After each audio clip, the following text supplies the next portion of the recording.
கிறிஸ்துவில் அன்பானவர்களே, இயேசு கிறிஸ்துவின் நாமத்தில் வாழ்த்துகிறேன். இன்றைய அனுதின உணவில் ஆண்டவர் நமக்கு கொடுக்கிற வார்த்தை சங்கீதம் 107:20. அவர் தமது வசனத்தை அனுப்பி குணமாக்கி அவர்களை அழிவுக்கு தப்புவிக்கிறார். அவர் தமது வசனத்தை அனுப்பி குணமாக்கி அவர்களை அழிவுக்கு தப்புவிக்கிறார். அன்பானவர்களே, வசனத்தை அனுப்பி குணமாக்கி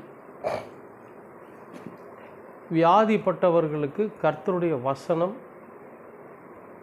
சுகத்தை கொடுக்கும் அப்படிங்கிறது நம்முடைய ஆணித்தரமான ஒரு நம்பிக்கை. கடவுள் நிச்சயமாகவே நம்முடைய வாழ்க்கையில் இடைபடுவாரானால் நாம் எல்லா விதத்திலும் குணமடைந்தவர்களாக இருக்க முடியும். இப்போ நிறைய பேர் அழிவுக்கு தப்புவிக்கிறார், அழிவை நோக்கி பயணிச்சுக்கிட்டு இருப்பாங்க. அவர்களுடைய வாழ்க்கையில் நோய் மட்டுமே குணமாகணும் அப்படிங்கிறது கிடையாது. அழிவை நோக்கி பல விதத்தில் அவர்களுடைய பயணம் இருக்கும். பேராசையினால் அவங்க என்ன பண்ணிடுவாங்க, அழிவை நோக்கி பயணிப்பாங்க. கள்ள போதகத்தினாலே அழிவை நோக்கி பயணிப்பாங்க. அல்லது மூர்க்க குணத்தினால் அழிவை நோக்கி பயணிப்பாங்க.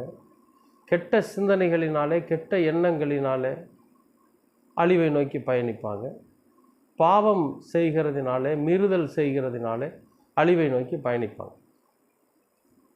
இப்போ இவை எல்லாவற்றிலும் இருந்து அவர்கள் குணமாக்கப்படணும். ஏன்னா இதெல்லாமே ஒரு விதமான நோய். அவர்கள் நோய் கொண்டவர்கள் அப்படின்னு சொல்லி ஒரு வார்த்தை உண்டு. இப்போ இது எல்லாமே அழிவை நோக்கி எதுவெல்லாம் நம்மை பயணிக்க தூண்டுகிறதோ அவைகள் எல்லாமே நோய்க்கு சமமாக வேதம் சொல்லும். இப்போ இந்த நோய் குணமாகணும், அது எதுவாக இருந்தாலும் சரி, சரீர பலவீனம் மட்டுமே, சரீரத்தில் வருகிற வியாதி மட்டுமே அப்படின்னு இல்லை. நம்மை அழிவுக்கு வழிநடத்தி செல்லுகிற எப்படிப்பட்ட காரியமாக இருந்தாலும் சரி அவைகள் குணமாகணும். அது குணமாகணும்னா அதுக்கு ஒரே ஒரு வழி என்னன்னு கேட்டிங்கன்னா கடவுளுடைய வார்த்தைகள் தான். இந்த வார்த்தைகள் எப்பொழுதுமே ஒரு மனிதனை தேற்றுகிறதாக இருக்கும். தவறு செய்கிறவன் மனம் திரும்புவதற்கு ஏதுவானதாக இருக்கும். சோம்பலாக இருக்கிறவன் சுறுசுறுப்பு அடைவதாக இருக்கும். இனி நமக்கு வாழ்க்கையே இல்லை அப்படின்னு நினைக்கிறவனுக்கு ஒரு புதிய வாழ்க்கையை உருவாக்கி தர்றதா இருக்கு. இல்லை, உனக்கு இன்னொரு வாழ்க்கை இருக்குது, அதுக்கு நீ முயற்சி பண்ணு, நீ தேடு, உன்னுடைய வாழ்க்கையில் நிறையா விஷயங்கள் நீ தேடணும். சமாதானத்தை தேடு, சந்தோஷத்தை தேடு, வெற்றியை தேடு, உழைப்பை தேடு. இதையெல்லாம் தேடுனீன்னா உன்னுடைய வாழ்க்கை அழிஞ்சு போகாது அப்படிங்கிற விஷயத்தை கடவுளுடைய வார்த்தைகள் நமக்கு போதிக்குது. அப்போ கர்த்தருடைய வசனம் நமக்கு அதைத்தான் போதிக்குது. என்ன போதிக்குதுன்னா, நீங்கள் நெத்தி வேர்வை நிலத்தில் சிந்த பாடுபடணும். அப்போ நெத்தி வேர்வை நிலத்தில் சிந்த பாடுபட்டாவே உடம்புல வியாதி வராது. உடம்புல வியாதி வரலினாவே நம்முடைய வாழ்க்கை சமாதானத்தோட சந்தோஷத்தோடு இருக்கும், நாம் அழிய மாட்டோம். எப்படி பார்த்தீங்களா? அப்போ இந்த கர்த்தருடைய வசனத்தை நம்ம கேட்கறதுனாலும், கர்த்தருடைய வசனத்தை நாம் வாசிக்கிறதுனாலையும், கர்த்தருடைய வசனங்களின்படி நாம் நடப்பதற்கு முயற்சிக்கிறதுனாலையும், அதன்படி நடக்கிறதுனாலையும் நம்ம என்ன ஆகிறோம்னு கேட்டிங்கன்னா, நம்மை அழிவுக்கு வழி நடத்துகிற அந்த பொல்லாத காரியத்திலிருந்து நம்ம விடுவிக்கப்படுறோம். அப்போ விடுவிக்கப்பட்டுட்டா கர்த்தருடைய வசனம் நம்மை நன்மையான பாதையில் நடத்தும். கர்த்தருடைய வசனம் நமக்கு நன்மையான செயல்களையும் நன்மையான கிரியைகளையும் செய்வதற்கு தூண்டும். அப்போ நாம் அதன்படி நடக்கிறப்போ நாம் இந்த அழிவுங்கிற அந்த வியாதியிலிருந்து நம்ம குணமாக்கப்படும். குணமாக்கி அழிவிலிருந்து நம்ம தப்புவிக்கப்படும். அன்பானவர்களே, இந்த நாளில் இந்த வசனம் நமக்கு என்ன சொல்லுதுன்னா, ஒருவேளை இது வரைக்கும் நாம் ஏதோ ஒரு விஷயத்தில், ஏதாவது ஒரு விஷயம் நம்முடைய வாழ்க்கையில், ஏன்னா மனிதர்கள் என்று சொன்னாலே ஏதாவது ஒரு பிரச்சனை இருக்க தான் செய்யும்.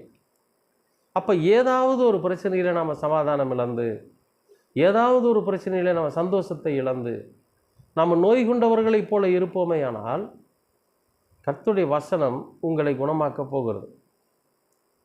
கர்த்தருடைய வார்த்தையை கேளுங்க, கர்த்தருடைய வார்த்தையின்படி நடக்க முயற்சி பண்ணுங்க, கர்த்தருடைய வார்த்தையை வாசித்து பாருங்க. நிறைய விஷயங்கள், அறிவியல் இருக்குது, ஞானம் இருக்குது, எல்லாமே இருக்குது, கணிதம் இருக்குது, எல்லாமே இருக்குது.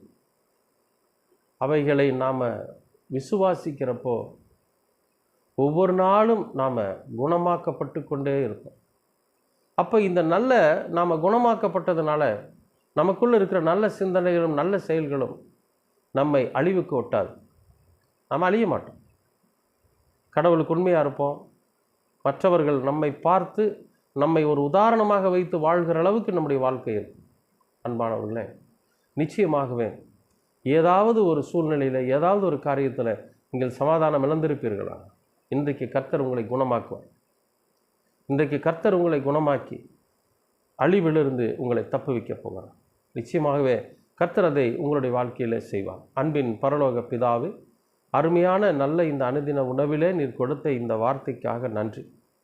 எங்கள் வாழ்க்கையில் நாங்கள் சமாதானமின்றி, சந்தோஷமின்றி, பொழிவு இழந்து, ஆண்டவரே, வியாதி உள்ளவர்களைப் போல, நோய் கொண்டவர்களைப் போல நாங்கள் வாழ்ந்து கொண்டிருப்போமே.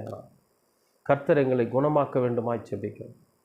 கர்த்தர் எங்களை குணமாக்க வேண்டுமாய் செபிக்கிறோம். நீர் எங்களை குணமாக்கி வருகிற அழிவிலிருந்து நாங்கள் தப்பித்துக்கொள்ள நீர் எங்களுக்கு வழியை காண்பித்து, நாங்களும் உம்முடைய பிள்ளைகளாக இந்த உலகத்தில் சமாதானத்தோடும் சந்தோஷத்தோடும் பரிசுத்தத்தோடும் ஜீவிக்க நீங்கள் கிருபை பாராட்டு.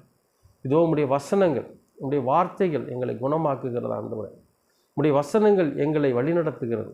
உம்முடைய வசனங்கள் சுகவீனத்தை மாற்றி சுகத்தை தருகிறது. உம்முடைய வசனங்கள் அழிவிலிருந்து எங்களை காப்பாற்றுகிறது. அதற்காக நன்றி ஆண்டவரே. தொடர்ந்து உமது வசனங்கள் எங்களை வழிநடத்தட்டும். இயேசு கிறிஸ்துவின் வழியாய் கேட்கிறோம் நல்ல பிதாவே. ஆமென், ஆமென்.